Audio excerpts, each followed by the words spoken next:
नमस्कार, स्वागत है आपका हमारे इस चैनल पर। जैसा कि आपको जानते हैं, कल एक खबर ट्रेंड हो रही थी सोशल मीडिया पर कि जेनोसाइड मतलब नरसंहार। दक्षिण भारत के एक नेता हैं, चेन्नई के जो हम कहते हैं तमिलनाडु, वहां के जो चीफ मिनिस्टर हैं स्टालिन, उनके बेटे जिनका नाम है उदयनिधि स्टालिन, उन्होंने सनातन धर्म पर हमला किया है। बल्कि सनातन धर्म की तुलना उन्होंने डेंगू और मलेरिया के मच्छर से कर दी और कहा कि इस धर्म का विरोध जरूरी नहीं है, विरोध ही नहीं बल्कि इसका खात्मा जरूरी है। तो आज हमने सोचा इस मुद्दे पर थोड़ा बातचीत की जाए। आखिर ये हमले क्यों हो रहे हैं, और इस मुद्दे पर बातचीत करने के लिए मेरे साथ मौजूद है पहली बार डॉक्टर अभिषेक मिश्रा। किसी तारुफ के मोहताज नहीं है। डॉक्टर साहब सेंट्रल एशियन कंट्रीज में रह चुके हैं, मिडिल ईस्ट के देशों में, यहां तक कि इसराइल में भी रह चुके हैं जहां तक मुझे पता है। और उसके अलावा और भी कई मुल्कों में रहे होंगे जिसकी मालूमात मुझे फिलहाल नहीं है। डॉक्टर साहब, आपका मेरे चैनल पर स्वागत है। धन्यवाद sir, thank you very much for inviting me. इन देशों के अलावा मैं यूरोप में काफी रहा हूँ। मैंने अपनी सारी शिक्षा दीक्षा यूरोप से ही करी है। सिंगापुर, चाइना में भी रहने का मुझे अवसर मिला। जी जी जी, बहुत अच्छा लगा सर आपसे बात करके। और मैं इस विषय पर जानना चाहूंगा कि जिस तरह से ये सनातन धर्म पर जो अटैक हो रहे हैं, डेंगू का मच्छर और मलेरिया का मच्छर जिस तरह से बताया जा रहा है, इससे पहले आपको मालूम होगा कि उत्तर प्रदेश के एक नेता हैं, समाजवादी पार्टी से जिनका ताल्लुक है, उन्होंने रामचरितमानस की चौपाइयों का अपमान किया, मतलब रामचरितमानस का अपमान किया। उनका नाम है स्वामी प्रसाद मौर्य। तो सर, ये ट्रेंड चल पड़ा है, क्या इसके पीछे क्या आपको लगता है? ये टारगेट क्यों किया जा रहा है सनातन धर्म को? आप क्या कहते हैं इसके बारे में? देखिए, टारगेट सनातन धर्म को नहीं किया जा रहा, टारगेट किया जा रहा है सोशल ऑर्डर को, जिसका उद्गम सनातन धर्म से होता है। ये लोग समझते नहीं है।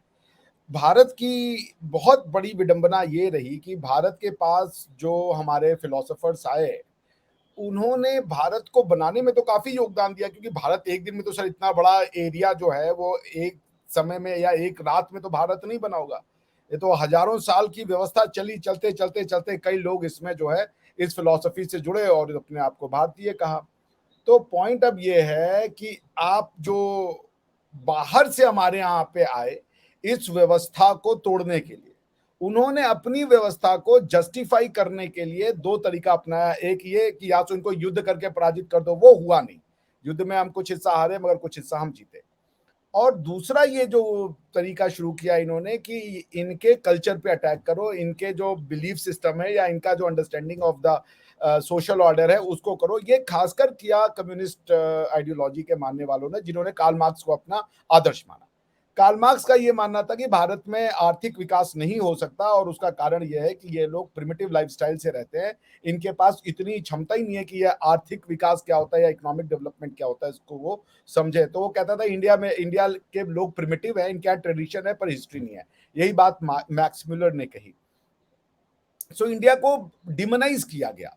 जो भी रिलीजन आए, चाहे आइडियोलॉजीज आए, उन्होंने अपने आप को सही करने की, इंडिया में जो अपने आप को स्टैब्लिश करने के लिए जो प्रोसीजर अपनाया, वो प्रोसीजर ये नहीं था कि हम क्या ऑफर कर रहे हैं।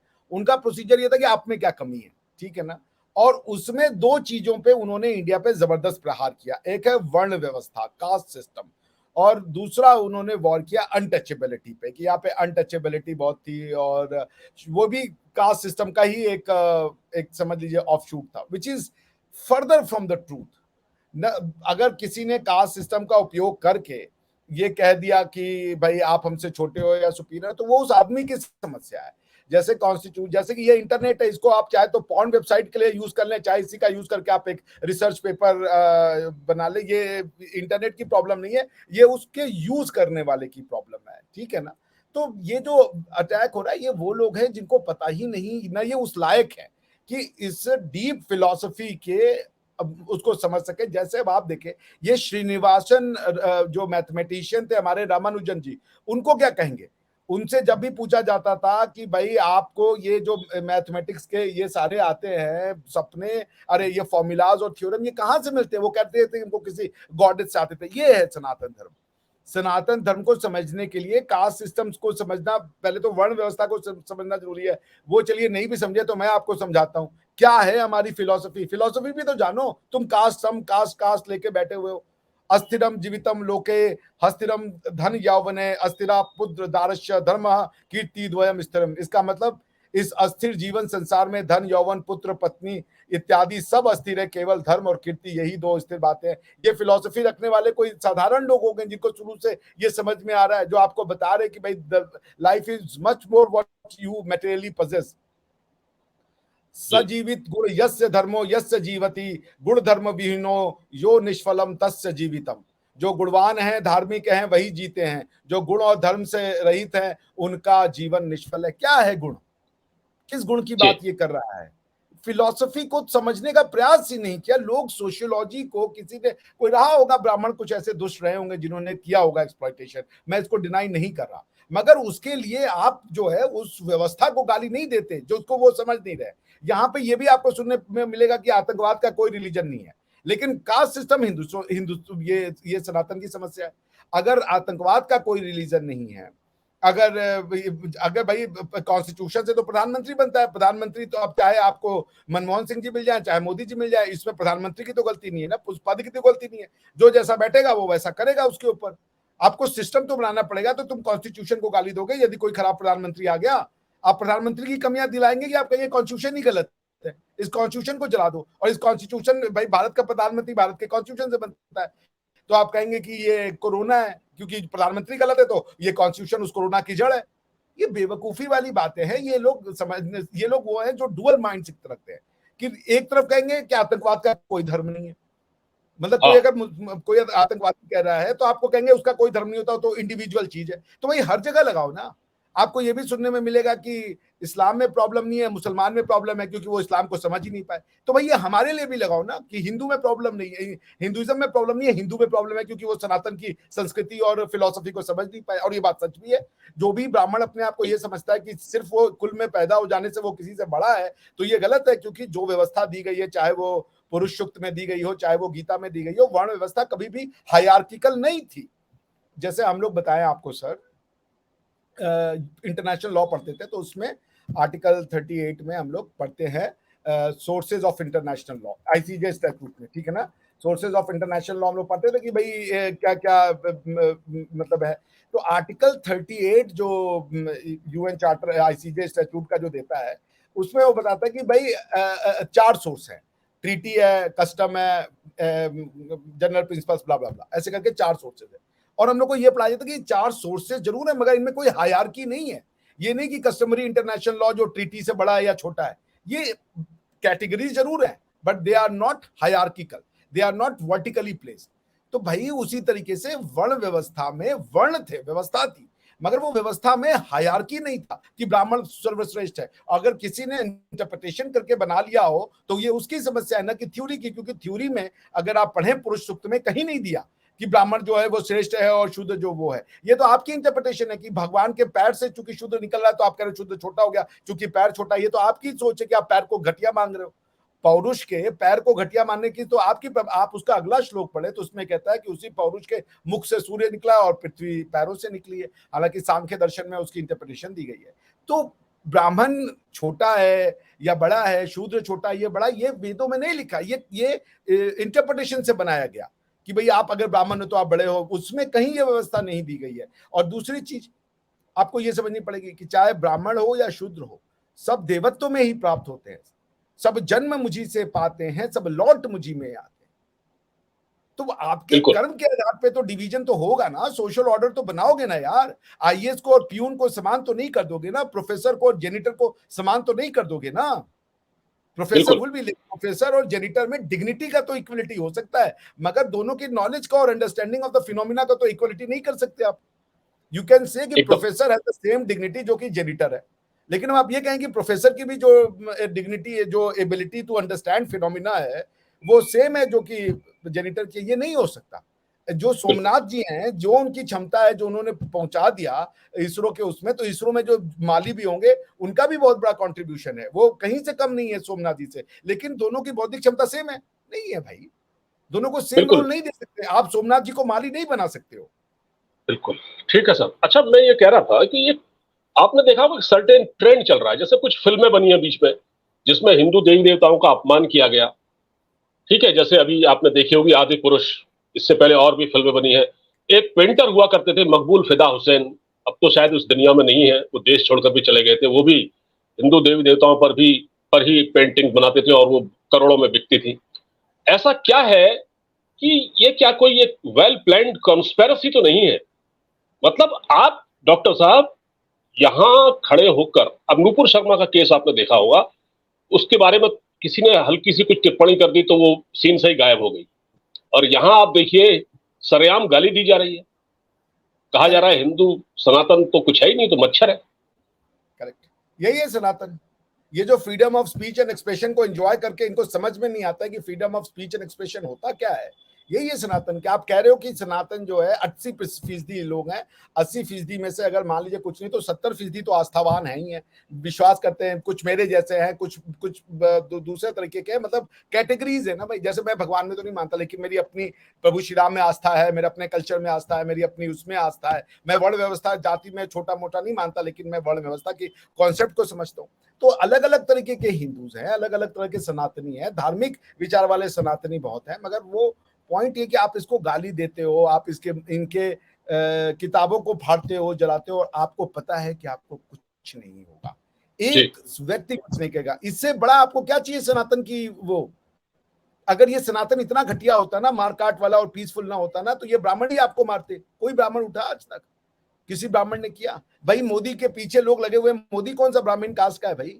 मोदी तो वो है ना, आज की डेट में हिंदुत्व का सबसे बड़ा फेस कब रहा? वो ब्राह्मण। हिंदुत्व का सबसे बड़ा फेस शिवाजी राव थे, महाराजा शिवाजी राव। जो पिछले जब से मुगलों का जमाना है, महाराजा शिवाजी राव तो भोंसले थे, वो तो कहीं से उच्च जाति के नहीं थे। हिंदुत्व को बचाया ही छोटी जाति के लोगों। तो अगर ये इतना खराब था तो शिवाजी राव क्यों खड़े हो गए? मोदी क्यों खड़ा हो गया भाई? और सबसे ज्यादा चोट पहुंचाने वाले तो ब्राह्मण है। बल्कि इसको तो आप तो देखें, जितने ज्यादा कम्युनिस्ट खड़े हुए हैं वो तो सारे के सारे ब्राह्मण हैं। ये जितने कन्वर्ट हुए वो भी मुझमें से ब्राह्मण है, जो आज जाकर के सबसे ज्यादा चोट करते हैं। अगर ये इनसे पूछे कि अगर ये धर्म इतना ज्यादा ये खराब था, ये इतना ही ज्यादा इसमें कीड़ा मकोड़ा था या ये डेंगू था, तो आज तो कोई नहीं है ना। आज तो इक्वालिटी है, सारे के सारे SC ST क्यों नहीं कन्वर्ट कर जा रहे हैं? क्योंकि आप वैसे भी जो आर्टिकल 16 क्लॉज 4 का मिसयूज करके और 15 क्लॉज 3 की पावर का उपयोग करके आप educational, socially educational backward classes में तो आप इस्लामिक मुसलमान को भी तो डाल रहे हो ना। क्योंकि कह रहे हो क्लास तो कोई भी हो सकता है जो सोशली एजुकेशनली बैकवर्ड हो। उसका उपयोग करके आप देखिए पश्चिम बंगाल में या कई और जगहों पे मुसलमानों को रिजर्वेशन मिल रहा है। कर्नाटक उसका एक सबसे बड़ा एग्जाम्पल है। तो पॉइंट मैं आपसे ये कहना चाह रहा हूं कि आप जिस व्यवस्था को गाली दे रहे हो या जिस व्यवस्था को आप समझ नहीं पा रहे हो, उसकी डेप्थ को तो समझो यार। Freedom of speech and expression ऐसे नहीं मिलती है।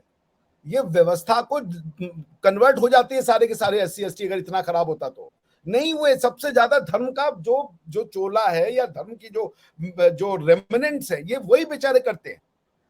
जम्मू एंड कश्मीर में लोगों ने अपने सर पे कचरे उठाना पसंद किए, रिलीजन चेंज करना नहीं पसंद किया। अपना अपना धर्म अगर ये इतना ही घटिया तो क्यों नहीं कन्वर्ट हो जा रहे सब? आज कर तो सबको क्रिश्चियनिटी है। आप क्रिश्चियनिटी भी फुल फ्लेजेड काम करती है, इस्लाम भी फुल फ्लेजेड काम करता है।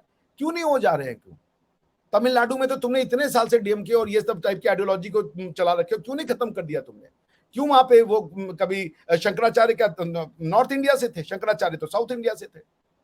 ये जो आज की डेट में जगत गुरु हैं, जो सारी बातों का आंसर देते रहते हैं, वो भी तो साउथ इंडिया से है। सनातन किसी व्यवस्था का नाम नहीं है। सनातन नाम है चेतना का। ब्राह्मण किसी वर्ण का नाम नहीं है। ब्राह्मण नाम है कॉन्शियसनेस का। ब्राह्मण उसको कहते हैं। ये इनके समझ के बाहर की बात है, क्योंकि इनके पूर्वजों ने फिलॉसफी ऐसी डीप दे दी और इनको पढ़ाया नहीं गया। इनको ये पढ़ा दिया गया कि नित्यानंद जो है वो है भगवान। इनको ये पढ़ा दिया गया। ये हर चीज आपके सामने कहते हैं, डुअल स्टैंडर्ड इनका सामने दिखता है। जैसे इस्लाम में प्रॉब्लम नहीं है, मुसलमान में प्रॉब्लम है, तो भाई ये हिंदुत्व के लिए क्यों नहीं लगाते कि वेद में प्रॉब्लम नहीं है, प्रॉब्लम वेद को समझने वालों में है। फिर रिलीजन का, ट्रेडिज्म का कोई धर्म नहीं होता, तो फिर अब तुम ये कैसे कह रहे हो कि जो ब्राह्मण गलत करके काम किया, अगर कोई अनटचेबिलिटी का है तो उसका कैसे हिंदुत्व से कोई लेना देना हो गया?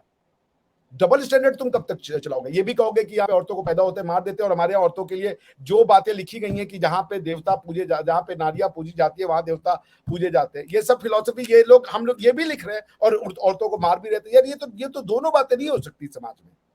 जो जैसा बिहेवियर जी करता है डॉक्टर औरतों साहब, का, उसकी किताब में वो चीजें लिखी हुई मिलती हैं।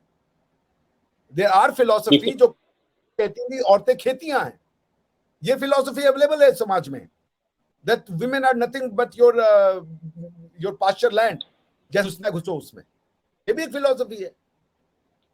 जी जी डॉक्टर साहब, ये जैसे कहते हैं ना कि लोकतांत्रिक व्यवस्था है हमारे देश में, आपको ये नहीं लगता कि इस देश में कुछ जरूरत से ज्यादा लोकतंत्र है? जरूरत से ज्यादा लोकतंत्र है, कोई भी किसी को थप्पड़ मार देता है, चाहे वैचारिक थप्पड़ हो, कुछ भी हो। अभी आपने देखा होगा पाकिस्तान में जड़ावाला में क्रिश्चियंस के 40 चर्च जला दिए गए, और ये जनाब जो स्टालिन है, स्टालिन साहब के जो साहबजादे हैं उदयनिधि स्टालिन, ये भी तो क्रिश्चियन है। एक स्टालिन वो सोवियत संघ में था, सोवियत जब था वो ये क्या उनका दूसरा संस्करण है क्या? ये इस तरह की बातें करना, क्या ये पाकिस्तान में खड़े होकर इस तरह की बात कर सकते हैं? अगर ये, मुझे नहीं पता कि इनका इनका रिलीजन अगर क्रिश्चियन है कि नहीं है या क्या है, मुझे नहीं पता। अगर तो ये कन्वर्टेड क्रिश्चियन है तो इनको तो और बोलना चाहिए, बिकॉज क्रिश्चियनिटी ने जितना दुनिया का नुकसान किया उतना तो किसी ने नहीं किया। मोनोथीज्म की थ्योरी ने क्या दिया है दुनिया को? ईश्वर एक है, इसको थ्योरी लाने वाले तो यहूदी थे। यहूदियों को इतना मारा कि आज उनको जो है मतलब दुनिया में उससे बड़ी परसिक्यूशन तो हमारी भी शायद नहीं हुई। दुनिया में दो ही कम्युनिटियां परसिक्यूट हुए, हिंदू और यहूदी। तो जितनी परसिक्यूशन यहूदियों ने सही, बेचारे यूरोप में मारे गए, हर जगह मारे गए। ऑटोमन्स ने मारा, यूरोपियंस ने मारा, रशियंस ने मारा, किसने नहीं मारा यहूदियों को? और किस लिए मारा? क्योंकि जीसस क्राइस्ट जो थे वो क्रिश्चियन थे और उनको मारने वाले यहूदी थे। इस नाम पे यहूदियों से नफरत आज तक फैली हुई है। तो तुम कौन होते हो यार बताने वाले? तुमने जाकर के अमेरिका में जो स्पेनिश इंक्विजिशन और अपने धर्म को फैलाने के लिए जो काम किया है वो छिपा हुआ है। ये हिंदुत्व की सबसे बड़ी प्रॉब्लम ये है कि ये आज भी हमारे यहाँ हिंदुइज्म का मतलब है राम कथा, कोई तंत्र मंत्र या कोई उसका उपाय बता दीजिए, राहु केतु, ये हो गई है। फिलॉसफी को जी बताने के लिए एक ढंग के बाबा नहीं है। या तो कोई आकर के मतलब यार तुम फिलॉसफी तो पढ़ो, फिलॉसफी और कंपैरेटिव एनालिसिस करो। तुम्हारे जो जो प्रतिद्वंदी हैं, जिस जो आकर के अपनी यहाँ पे जड़ें फैलाना चाहते हैं, क्योंकि भारत ने एक अजीब सा गेम अपनाया हुआ है। भारत दुनिया का एकमात्र देश है जो कहता है ये क्रिश्चियनों के लिए है, मुसलमानों के लिए है, हिंदुओं के लिए, सबके लिए है। ये दुनिया की एकमात्र देश। आप यूरोप में जाए, जरा जाके खड़े होकर बोलते ये हिंदुओं का भी लैंड है, ये मुसलमानों का भी लैंड है, अगले दिन वो आपका टिकट पैक कर देंगे। वो आप जरा पाकिस्तान में बोल के देख लीजिए कि ये हिंदू मुसलमान सिख ईसाई, मतलब या अरब लैंड में बोल दीजिए। तो ये सारा का सारा खाली हमारे पास ये वो आया हुआ है ठेका कि हमने इसको लेना है कि ये सबका लैंड है और हमारा नहीं है। अब ये मतलब मैं आज क्लास में बता रहा था अपने बच्चों को, हमें बताते कि अंग्रेजों ने आके हमें जो है कॉन्स्टिट्यूशन दिया 1689 में। उनके यहाँ पे ग्लोरियस रिवॉल्यूशन हुआ था, राजा और पार्लियामेंटेरियंस आपस में लड़ रहे थे। जब उनके पास खुद ही पॉलिटिकल स्ट्रक्चर नहीं था, पॉलिटिकल कॉन्स्टिट्यूशन नहीं था, वो आपको क्या दे देंगे? जो चीज जिसके पास होगी वही देगा ना। 1689 में आप जाके सब बिल ऑफ राइट्स पढ़िएगा, उनको खुद ही नहीं पता था कॉन्स्टिट्यूशन क्या होता है, रूल ऑफ गवर्नेंस कैसे होता है। और आप कह रहे हो कि वो हमें आकर के पॉलिटिकल सिस्टम दे रहे थे। वो कहते कि English were the glue that held us together. तुम 50 साल तो टिक नहीं पाए यार ईयू के अंदर, तुम हमें बता रहे हो कि तुम्हारे अंदर वो ग्लू है। खुद तुम यूरोप के साथ, तुम तो यूरोपियन मिलकर दिखा दो। ये इंडिया को डिस्ट्रॉय करने की सर ऐसी ऐसी मतलब भोंडी आर्ग्यूमेंट्स देते हैं जिसको कि कोई समझदार आदमी 2 मिनट में चुप करते। अगर मेरा बस चले तो मैं ये कहूँ, ये जो गुरु गुरुआ के नाम पे ये सब करते हैं, इनको बंद करके एक 5-6-10 फिलोसोफर यूनिवर्सिटी बनाइए, बच्चों को ट्रेन कीजिए फिलोसफी क्या है। एकम सद बहुधा विप्राह वदंती की कहने वाला समाज वो कोरोना है, और एक कहने वाला समाज की एक ईश्वर है, बाकी सब गलत है और सबको मार दो, और जो नॉन बिलीवर्स है वो डिविल है, ये कहने वाला बहुत ग्रेट रिलीजन है। हमारे यहाँ पे खुद ही के लोगों को नहीं पता है। इंडिया नीड्स, हर जगह पे इस्लामिक यूनिवर्सिटी है, क्रिश्चियन यूनिवर्सिटी है। इंडिया में एक जगह हिंदू यूनिवर्सिटी बताए जिसमें कि वेदों की शिक्षा दे रही हो, वेदों की फिलोसफिकल शिक्षा। मेरा तो ड्रीम है 10-15 यूनिवर्सिटियां बनाओ, उनमें वेदों को कंटिन्यूअस मैथ के एंगल से, इसके एंगल से बनाए, और इनके यूनिवर्सिटी ये जो बच्चे पढ़े हुए हों, ये हर यूनिवर्सिटी में जाके इनको आप वो दें, क्या कहते हैं, प्रोफेसरशिप। किताबें तो लिखो। इंडिया में कॉन्स्टिट्यूशन लीगल हिस्ट्री को पढ़ाते हो ब्रिटिश लीगल हिस्ट्री से, जब से ब्रिटेन है उसको बता रहे हो तुम्हारी लीगल हिस्ट्री है। लैटिन मैगजीन यूज करते हो तुम, संस्कृत के मैगजीन नहीं पढ़ाते हो। लैटिन मैगजीन को बताते हैं कि ये हमारे यहाँ लॉ है, सोर्स ऑफ लॉ है। लैटिन से क्या लेना देना है यार हमारा? बच्चे भाषा नहीं समझते। बिल्कुल ठीक कहा आपने, एजुकेशन एकदम सही कहा, बहुत समझने की जरूरत है। बिल्कुल आपने सही कहा, सनातन धर्म को, उसके मर्म को समझने की जरूरत है। ये बहुत गहराई वाली बात है, इसको समझना बहुत जरूरी है, वरना इस तरह के जो स्टेटमेंट आते रहेंगे और लोग भ्रमित होते रहेंगे। डॉक्टर साहब, इस पर चर्चा तो लंबी हो सकती है, लेकिन मैं चाहता हूं कि अब मैं यहीं वाइंड अप करूं इसको। आपने हमारे लिए वक्त निकाला, आपका बहुत बहुत शुक्रिया। आप बहुत बिजी रहते हैं, तो मुझे लगता है कि आने वाले दिनों में भी हम आपसे कुछ राब्ता रखेंगे, बातचीत करेंगे आपसे, और कुछ बाकी मुद्दों पर भी बातचीत करेंगे। धन्यवाद। जय हिंद।